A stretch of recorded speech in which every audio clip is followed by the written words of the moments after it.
आज का ये जो इजलास बुलाया गया है, धरना बुलाया गया है इंडियन नेशनल कांग्रेस के हावड़ा डिस्ट्रिक्ट माइनॉरिटी डिपार्टमेंट के जानिब से, और इसमें जो भी लोग मौजूद हैं, वो सियासी हो, समाजी हो, फलाही हो, तालीमी एतबार से जुड़े हो, धार्मिक एतबार से जुड़े हो, हर इंसान को मैं तहदील से मुबारकबाद पेश करता हूं कि आपने इस धरने में अपनी शमूलियत दर्ज की है। और इंशाअल्लाह ताला हमारा जो मकसद है वो मकसद सिर्फ साफ है। बहुत सारे मुद्दे हैं देश में, पर अभी जो मौजूदा मुद्दा जो सबसे सरगर्म है वो है वक्फ अमेंडमेंट एक्ट, जिनको 2025 में इन लोगों ने पास किया है, जबरदस्ती पास किया है। मैं बताना चाहूंगा आप लोगों को, वक्फ के बारे में आप लोग सुनते होंगे, तो मैं ये वाजे कर दूं इस मन से, इंडियन नेशनल कांग्रेस की माइनॉरिटी डिपार्टमेंट हावड़ा डिस्ट्रिक्ट के मन से ये वाजे कर दूं कि वक्फ का जो निजाम है, वक्फ का जो आइन है, वक्फ का जो कानून है, वक्फ का जो लॉ है, वो ना ही मुगलों ने दिया है, वो ना ही ब्रिटिश हुकूमत ने दिया है, वो ना ही कांग्रेस ने दिया है, वो ना ही जनता सरकार ने दिया है, वो ना ही बीजेपी हुकूमत ने दिया है। ये वक्फ का निजाम, ये वक्फ का कानून, ये वक्फ की शराइत हमारे सबके प्यारे नबी सल्लल्लाहु अलैहि वसल्लम प्रोफेट मोहम्मद ने दिया है। आपको मालूम होगा, आप इसको पढ़िएगा जरूर। सबसे पहला वक्फ दुनिया में इस्लामिक लॉ के अनुसार किसी ने किया है तो हमारे सबसे प्यारे नबी मोहम्मद सल्लल्लाहु अलैहि वसल्लम ने किया, पीस बी अपॉन हिम।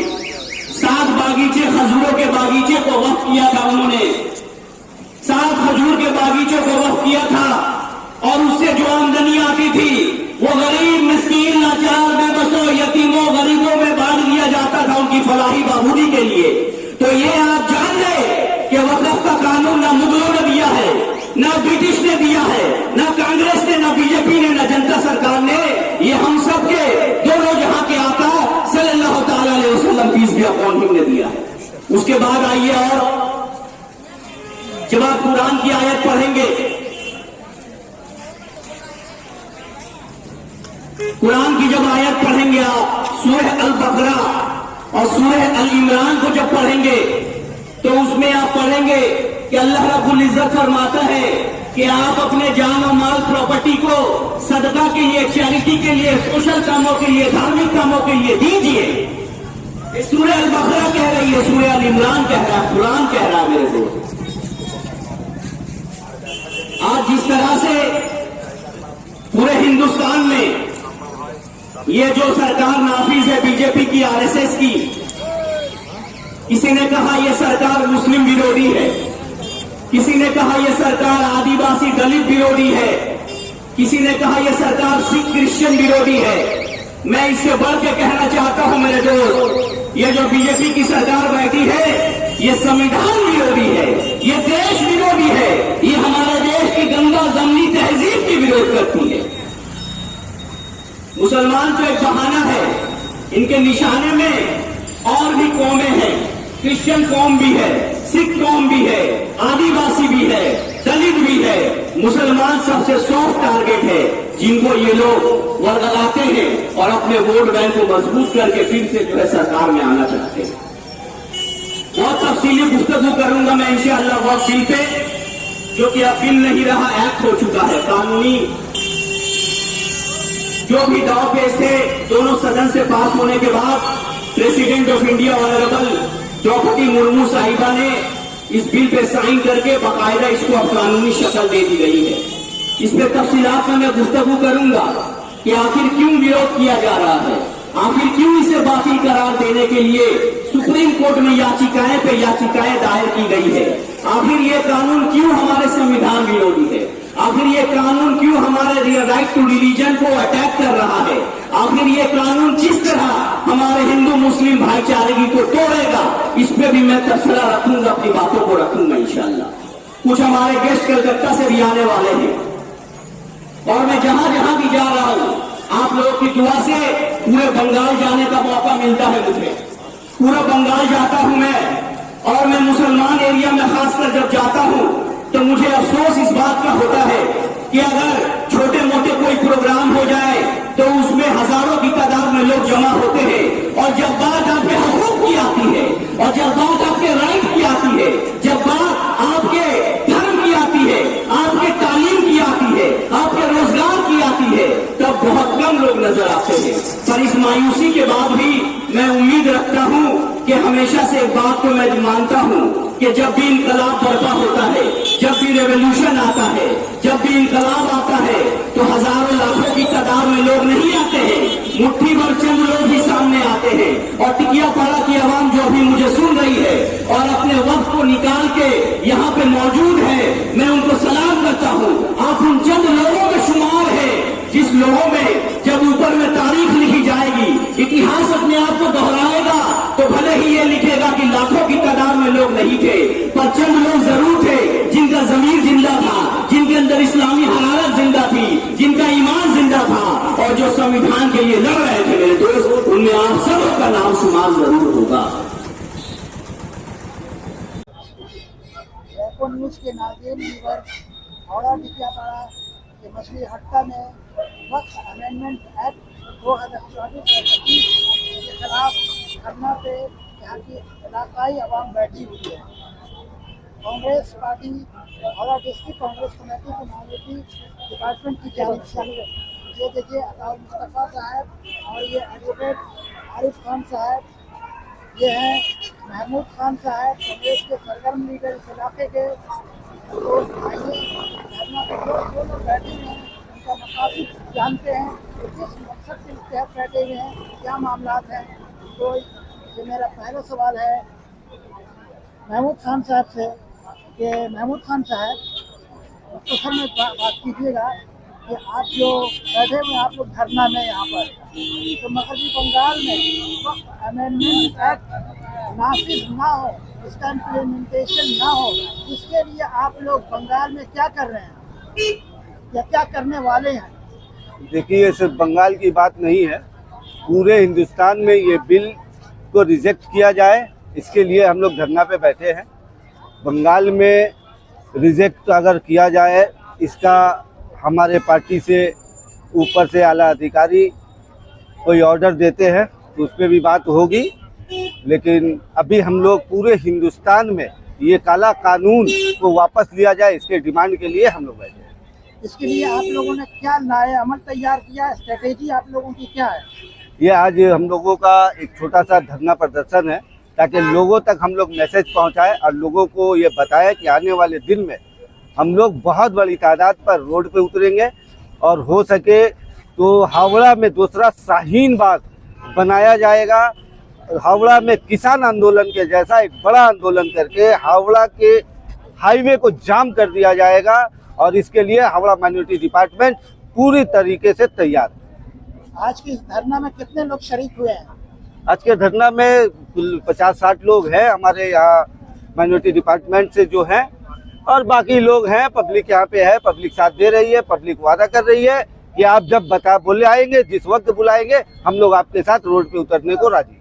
तो क्या ये धरना आज सिर्फ आज के लिए है या लगातार ये धरना चलता रहेगा एनआरसी की तरह? नहीं, ये सिर्फ आज के लिए है। आज ये स्टार्ट किया हम लोगों ने, ये मैसेज देने के लिए, हम पब्लिक तक ये मैसेज पहुंचाने के लिए कि आने वाले दिन में ये धरना कंटिन्यू शाहीन बाग की तरह, कंटिन्यू किसान बिल आंदोलन की तरह हाईवे NH6 पे हावड़ा डिस्ट्रिक्ट माइनॉरिटी डिपार्टमेंट पूरे अवाम के साथ बैठेगी। जरूरत पड़ा तो सालों बैठी रहेगी, जब तक ये बिल वापस नहीं होता हम लोग कांग्रेस के बैनर के तले एकजा होकर बैठे रहेंगे। इस वक्त अमेंडमेंट एक्ट के तहत लोगों में, अवाम में बेदारी नहीं है, बहुतों को नहीं मालूम है, तो बेदारी लाने के लिए वक्त अमेंडमेंट एक्ट में जो नुकसानात हैं उनको जाहिर करने के लिए, उनको बताने के लिए अवाम को आप लोग क्या क्या कर रहे हैं? ये स्ट्रीट कॉर्नर का मैसेज यही है। देखिए, यहाँ पे बहुत सारे एडवोकेट हैं जो डिटेल से इस बिल की में जो तब्दीली की गई है, क्या एक्ट हटाया गया, नया क्या एक्ट लाया गया, उसके बारे में यहाँ तमाम वकील तफसील के साथ आवाम को ये मैसेज देंगे। क्योंकि ये इलाका हावड़ा टिकिया पाड़ा का है, तो क्या आप लोग घर घर जाकर आवाम को, खासकर खवातीन को बेदार करेंगे? यहाँ खवातीन भी बेदार है, यहाँ के मर्द भी बेदार है, खासकर यहाँ के नौजवान बेदार है, बस उन्हें इंतजार है कि हम उनको आवाज कब देंगे और वो रोड पे आए। बहुत बहुत शुक्रिया। आप अपना नाम और ओहदा कैसा बता दें? मेरा नाम Mahmood Khan, Howrah district minority department chairman. बहुत बहुत शुक्रिया। रायपुर आप जो वकील हैं, कानूनी मामला जानते हैं, तो अभी क्या कानून किस करवट को लेगा इस अमेंडमेंट एक्ट के लिए? आप लोग क्या तैयारी कर रहे हैं कानूनी तौर पर? हम लोग क्या तैयारी कर रहे हैं ये बहुत बड़ी बात नहीं, ये देश क्या तैयारी करने वाला है ये बहुत बड़ी बात है। और सिर्फ कांग्रेस को नहीं, जो संविधान को मानता है, जो देश को के कानून को मानता है, जो जमनी और गंगा तहजीब को मानता है, वो सुप्रीम कोर्ट जाएगा। ये याचिका कई 100 याचिका दायर होंगी और इसकी क्लब करके सबकी हियरिंग होगी। और इंशाअल्लाह आपको ये बता दिया जाता है कि हावड़ा या वेस्ट बंगाल माइनॉरिटी डिपार्टमेंट की तरफ से भी सुप्रीम कोर्ट याचिका जाएगी। इसकी तैयारी भी हम लोग करने के लिए तैयार है और हम लोग इस पे लगे हुए हैं। लेकिन हिंदुस्तान में ये लोग ज्यादातर जानते हैं कि मुकदमा खत्म हो जाता है लेकिन मौत हो जाती है इंसान की, जो जाता है अर्जी लेकर हाई कोर्ट में या सुप्रीम कोर्ट में, तो ये कब तक ये मामला तय हो सकते हैं कानूनी तौर पर? ऐसा है कि अगर हम लोग फाइल करेंगे मामला और मुकदमा लंबा चलता रहेगा तो हमारे लड़के, हमारे आने वाले नस्ल लड़ेंगे, या उसका फल अच्छा या बुरा उन लोग को सफर करना पड़ेगा। अगर अच्छा होगा तो अच्छा, बुरा होगा तो बुरा, मगर ये मामला रुकेगा नहीं। वक्फ अमेंडमेंट बिल के बारे में आपको बता दे कि देश जागरूक हो चुका है और जैसे ये बिल आया है वैसे ये बिल वापस जाएगा। इसको वापस लेना होगा ये सरकार को, नहीं तो ये सरकार गिरेगी, ये सरकार और नहीं अब जीतेगी। इसलिए कि ये सरकार में सिर्फ ये सरकार को मुसलमान रिजेक्ट नहीं कर रही है, ये सरकार को आदिवासी, पिछड़े जात और माइनॉरिटीज के और भी तबके हैं वो इसको रिजेक्ट कर चुकी है। और जो सेकुलरिज्म हिंदू जिससे बोला जाता है देश के, वो इसे रिजेक्ट कर चुके हैं। इसलिए रिजेक्ट कर चुके हैं कि ये अपना एजेंडा, रिलीजियस एजेंडा सामने लाकर कौम को नौकरी से, कौम को बिजनेस से, कौम को तरक्की से दूर कर चुकी है। और यही चाह रही है कि कौम इसमें उलझा रहे और खासकर मुसलमान इसमें तबाह रहे, मुसलमान को तबाह कर दिया जाए, मार पीट करके इसके प्रॉपर्टीज को जब्त कर दिया जाए और मुसलमानों को पाकिस्तान, अफगानिस्तान भेज दिया जाए। यह है उन लोगों का मंसूबा। इसलिए उन लोग बाबर के नाम पे कभी झगड़ा करते हैं, औरंगजेब के नाम पे कभी झगड़ा करते हैं, कभी मंदिर, मस्जिद, कब्रिस्तान के नाम पे झगड़ा करते हैं, वहां जय श्री राम का नारा लगाते हैं, जबकि आप देखे होंगे कि दूसरा मजहब का ये है ही नहीं। मुझे तो ये भी पता है कि हिंदू मजहब में भी ये नहीं है कि किसी दूसरे मजहब को ठेस पहुंचाया जाए, मगर ये आरएसएस और बीजेपी ये किसी मजहब को नहीं मानने वाले हैं। इनका मकसद यही है कि इन लोग अपनी प्रॉपर्टीज को बनाएं, इन लोग अपने आप को चमकाएं, अंबानी अडानी की गुलामी करें। और देश के पहले भी इन लोग गद्दार थे और आज भी गद्दार है, 100 साल तक इन लोग गद्दार रहेंगे। देश आजाद था, आजाद है और आजाद रहेगा और हम जैसे सेकुलर लोगों के साथ रहेगा और हम लोगों के वजह से रहेगा। मतलब ये बंगाल में जो अभी हुकूमत चल रही है, तो उस हुकूमत और उनकी सीएम ममता बनर्जी को आप लोग क्या कांग्रेस की तरफ से मेमोरेंडम देंगे कि असेंबली में रेजोल्यूशन पास किया जाए, करारदाद पास किया जाए? बेशक ऐसा है कि अभी आपके सामने 3 प्रोविजंस है, 3 आपके सामने स्टेप्स हैं जो कि कौम मिल्लत ले सकती है। पहला कि सुप्रीम कोर्ट जाए इस ऑर्डर के खिलाफ, इस अमेंडमेंट एक्ट के खिलाफ सुप्रीम कोर्ट में याचिका दायर करे। दूसरा, अपने अपने स्टेट में 2/3 मेजोरिटी लाकर सीएम असेंबली में ये बिल पास करवा सकती है, इसे रोकवा सकती है। तीसरा, इसको सड़क पे उतरकर अवामुन्नास, जितने पॉपुलेशन है, सड़क पे उतरकर धरना, प्रोटेस्ट कर इसे सरकार को मनवाने पर आमादा करे और ये वक्फ बिल को रिजेक्ट करवाए। और आने वाले दिनों में आपको बता दूं कि ये आज आगाज है इंशाअल्लाह ताला, टिकियापाड़ा से लेकर हावड़ा, हावड़ा से लेकर कलकत्ता, कलकत्ता से लेकर वेस्ट बंगाल, और पूरे हिंदुस्तान में ये आग लगने वाली है और ये रुकेगी नहीं। ये एक बाबरी मस्जिद की शहादत और उसका जजमेंट के बाद मुसलमान या पूरे कौम, सेकुलर कौम खामोश बैठ गया था, अब वो खामोश बैठने वाला नहीं है। इसलिए कि ये वक्फ बिल है और इसके अंदर में हजारों मदारिस, हजारों मसाजिद, हजारों कब्रिस्तान आ रहे हैं, जिसके वक्फ के तरमीम, वक्फ के वजह से, वक्फ की आमदनी की वजह से ये सब चलता है। तो लिहाजा हम लोग अब बर्दाश्त नहीं करेंगे कि इस्लाम में इंटरफेरेंस हो, शरीयत में इंटरफेरेंस हो, वक्फ जो शरीयत के तरीके से चल रहा है उस पर इंटरफेरेंस हो। क्योंकि 1995 में अमेंडमेंट हो चुका है, 2013 में बोर्ड आ चुका है, फिर इसकी तरमीम के इन लोग बोलता है कि हम लोग अभी तरमीम चेंजेस ला रहे हैं, तो आप लोगों को इतना तड़प क्यों है, जबकि कांग्रेस के अमल में और उससे आगे वाली अमल में अमेंडमेंट हुआ था। तो हम लोगों का ये कहना है कि उस वक्त जब अमेंडमेंट हुआ था तो उस वक्त गाय के नाम पे मारा नहीं जाता था, उस वक्त अमेंडमेंट जब हुआ था तो रास्ते में नमाज रोका नहीं जाता था, उस वक्त अमेंडमेंट हुआ था जब तब उस वक्त छत पे नमाज पढ़ने नहीं दिया जाता था, उस वक्त सब करने दिया जाता था। अब आप लोग ये सब कर रहे हैं, इस वक्त आप लोगों पर भरोसा नहीं है। कानून अपना काम करेगा, हम लोग संविधान को मानने वाले हैं, हम लोग भारत के कानून को मानने वाले हैं, हम लोग जो आपके लाए हुए भारतीय बीएनएस और बीएनएसएस और बीएनए ये कानून की धाराएं को मानने वाले हैं। हम लोग लड़ेंगे, आखिरी दम तक लड़ेंगे और ये याचिका हम लोग सुप्रीम कोर्ट तक मनवा कर रहेंगे। मुझसे बात करने के लिए भाई साहब आपका बहुत बहुत शुक्रिया।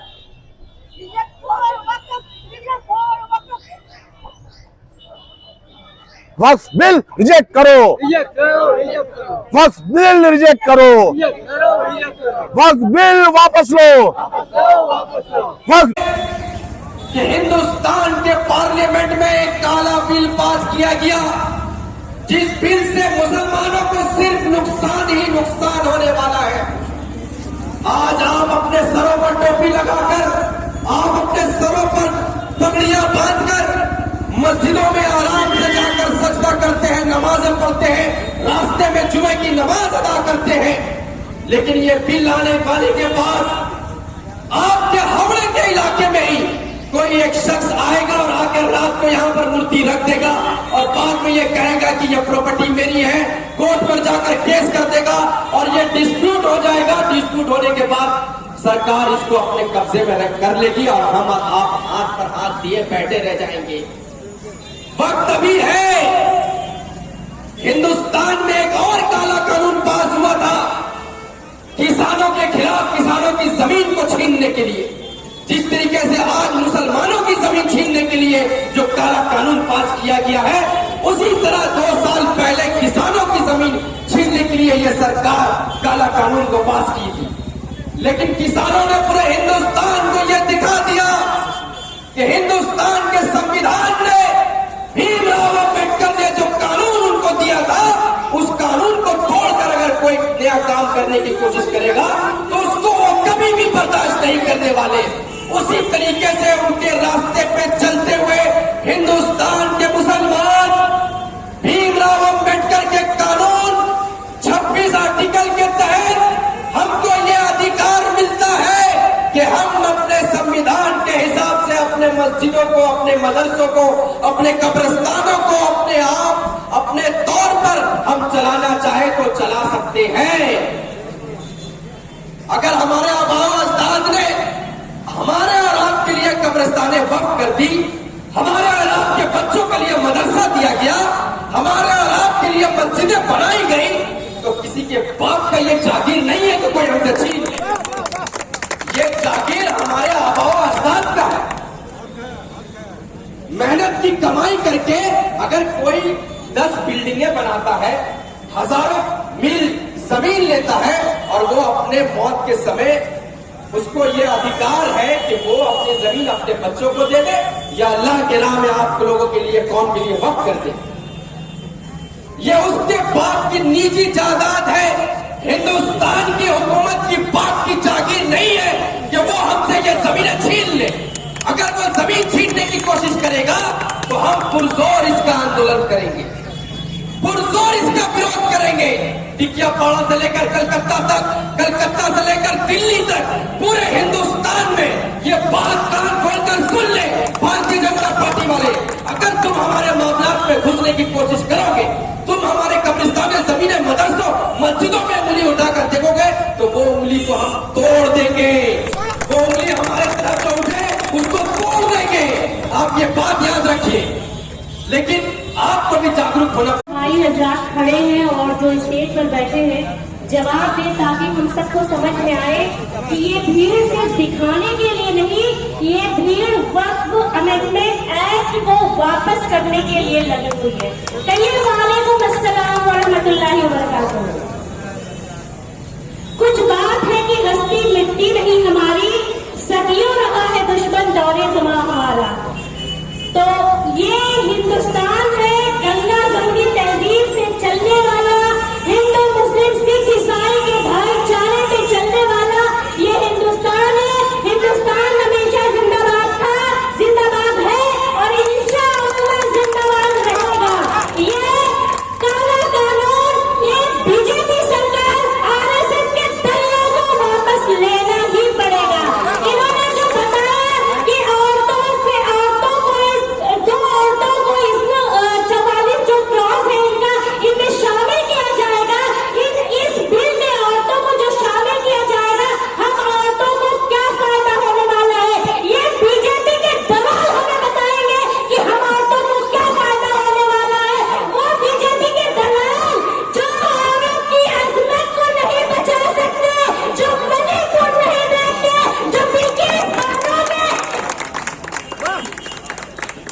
जो बिल्किस बानों के रेपिस्ट को हार माला पहनाकर जनता मंदिर में स्वागत करते हैं, वो आरएसएस के दलाल हमें बताएंगे कि हमें इस बिल से फायदा है।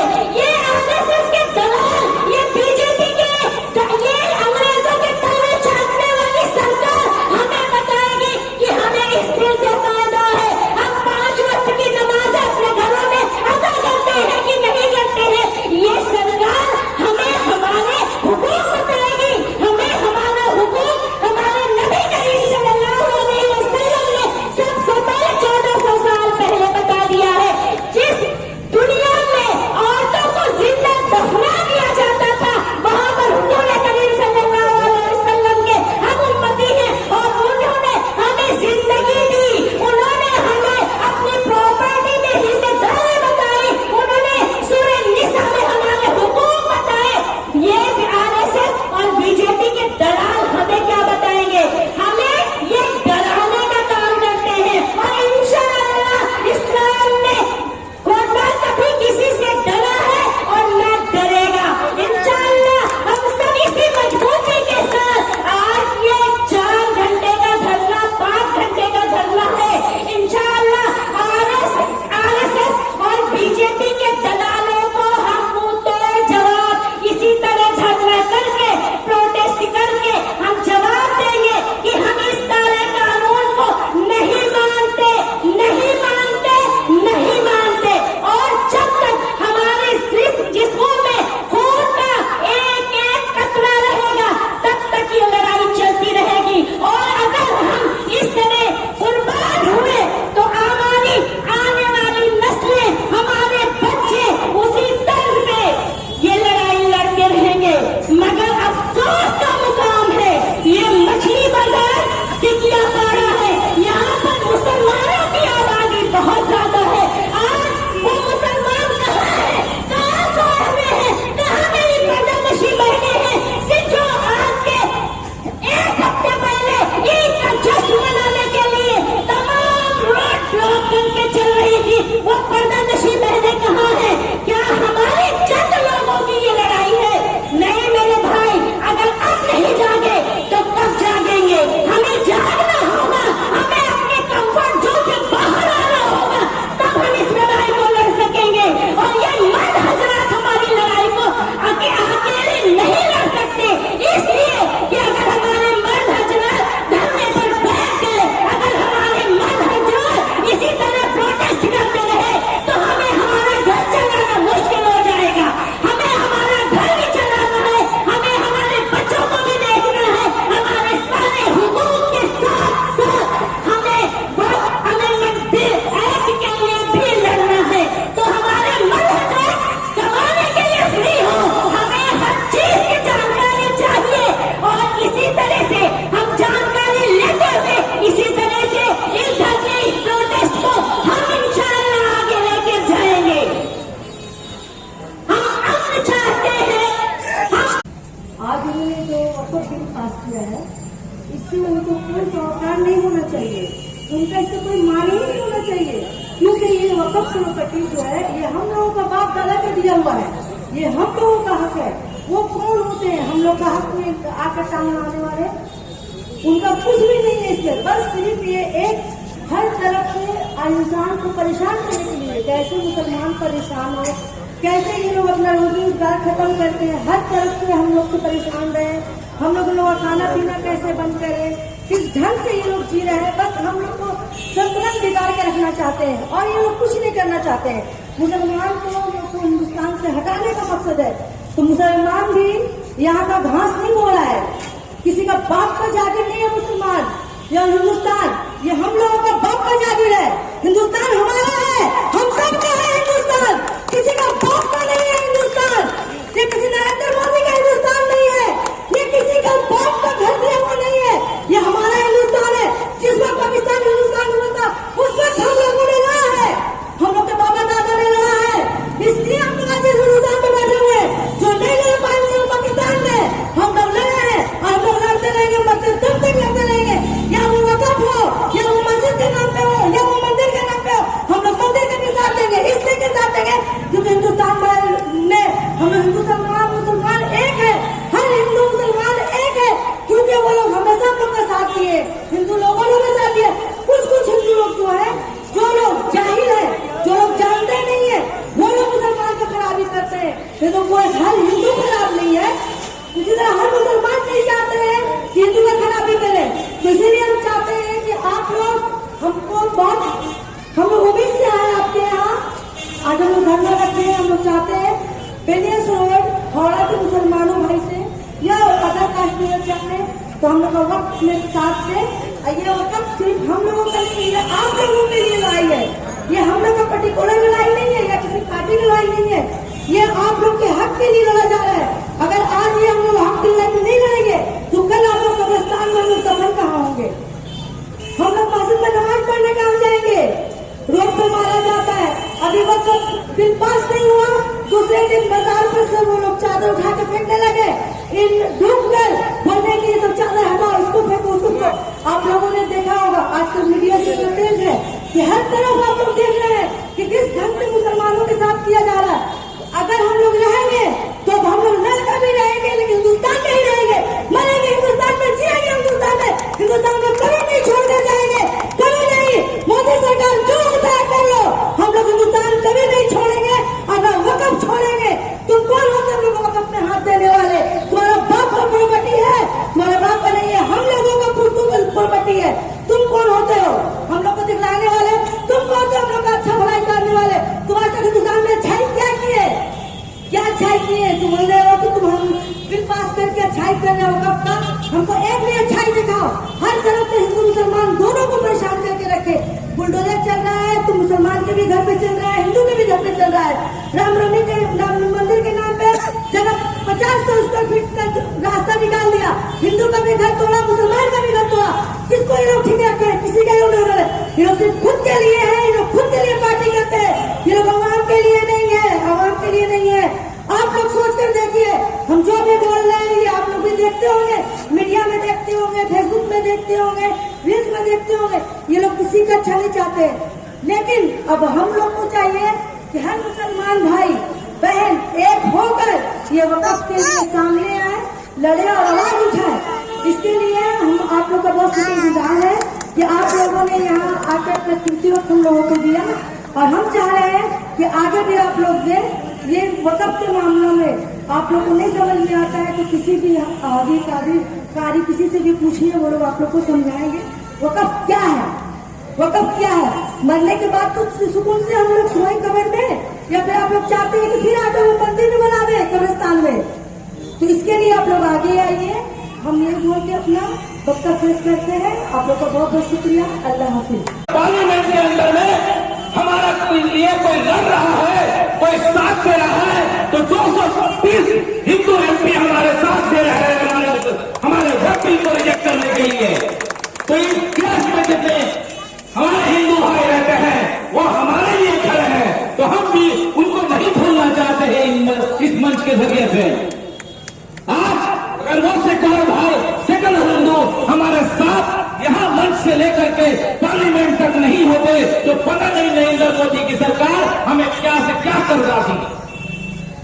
मैं आपको आज यही कहूंगा कि बाबरी मस्जिद जो शहीद हुई वो सिर्फ एक मस्जिद की बात थी, मगर मैं आपको बताता चलूं, अगर ये बिल पास हो गया तो ऐसे ऐसे कितनी बाबरी मस्जिद उन्हें शहीद कर